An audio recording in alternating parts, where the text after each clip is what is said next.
the report makes the case for extending trade integration to more economies, people, and issues, which is a process that we call reglobalization.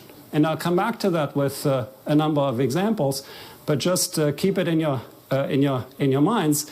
When I say reglobalization, what I mean extending trade integration to more economies, to more people, and to more issues. And I'll have examples of that shortly. This part of the report begins with an analysis of the relationship between trade and security, understood broadly to include economic aspects such as access to critical goods and resilience to shocks. And the key conclusion is that a strong multilateral trading system is the best guarantor of economic security because it provides the options we need when supply shocks hit. A case in point is the response of trade to the COVID-19 pandemic. I've already mentioned that trade was highly resilient, was remarkably resilient in 2020, but it was also an important source of resilience that helped us get through the pandemic, that helped us get or deal with the pandemic.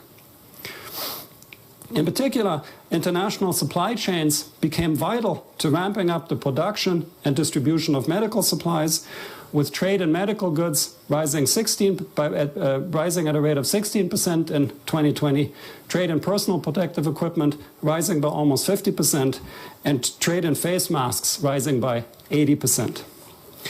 Another example are the supply chain disruptions associated with the war in Ukraine, where a major food security crisis could be avoided thanks to open trade.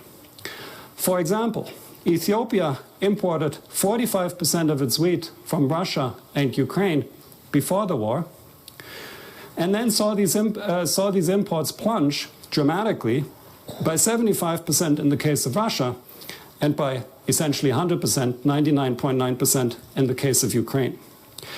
However, Ethiopia was able to respond to these import shortfalls by finding alternative sources of supply quickly and importing wheat from the United States, but also Argentina. And what's interesting is that it hadn't imported any wheat, at least not wheat in substantive quantities from Argentina before.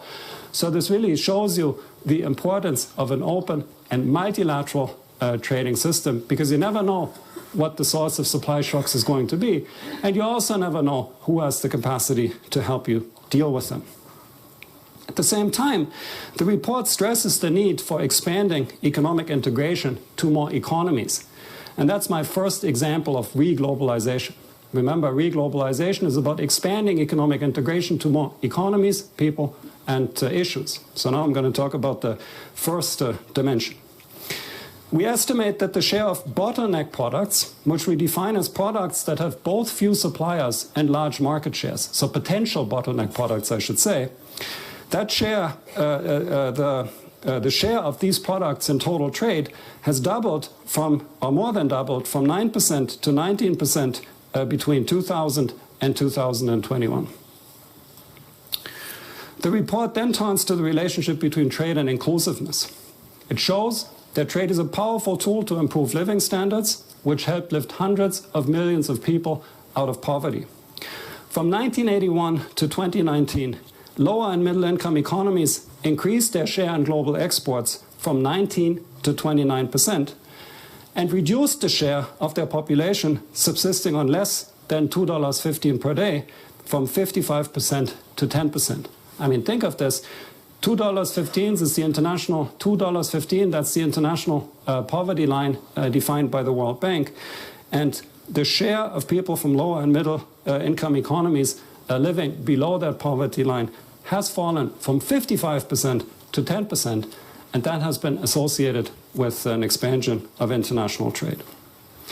At the same time, the report also acknowledges that import competition contributed to the loss of manufacturing jobs in countries like the United States, but it emphasizes that trade openness can go hand in hand with economic inclusion, suggesting that complementary domestic policies are key. For example, some of the most open economies, including Germany, Latvia, and the Netherlands, are also some of the most equal ones, which again is highlighting this point. Highlighted here is the need for reglobalization, and this time I'll give you an example about expanding economic integration to more people.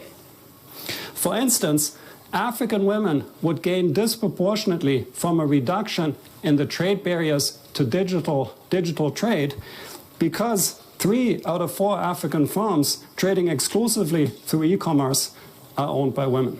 So that would be another example of reglobalization. And then finally, the report looks at the relationship between trade and sustainability.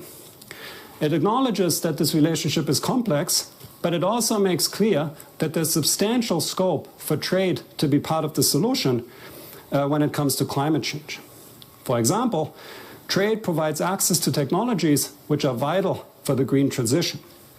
The import of high-quality wind turbines is a case in point, as they allow wind-rich countries to scale up their renewable energy generation, even if they don't have access to the know-how to produce such turbines domestically.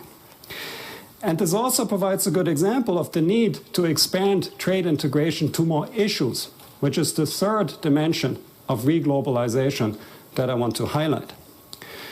In particular, research shows that trade is a strong force multiplier for climate policies.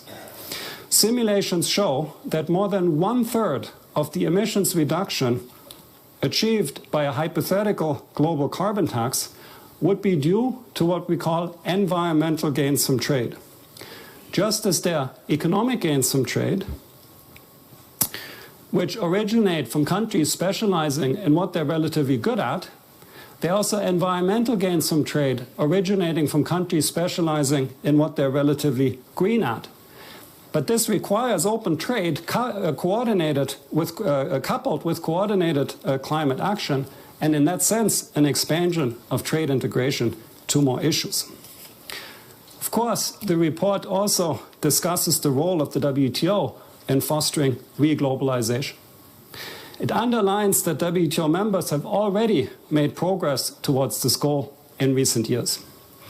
Examples include multilateral agreements like the Trade Facilitation Agreement and the Fisheries Subsidy Agreement, as well as plurilateral outcomes on services, domestic regulation, and investment facilitation for development.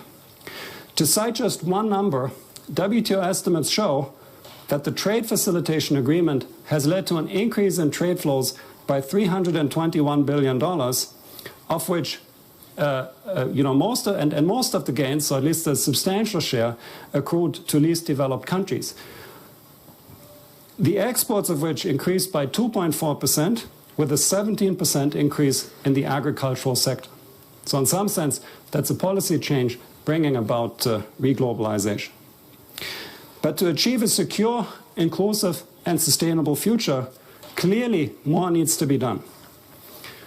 The WTO Trade Cost Index shows that trade costs in middle and low-income countries are 27% higher than in high-income countries. Trade costs in services are 34% higher than in manufacturing, and trade costs in agriculture even 46% higher than in manufacturing. And this points to trade cost reductions for developing countries, in agriculture, and also in services, and particularly in digitally delivered services, as natural priorities for the future.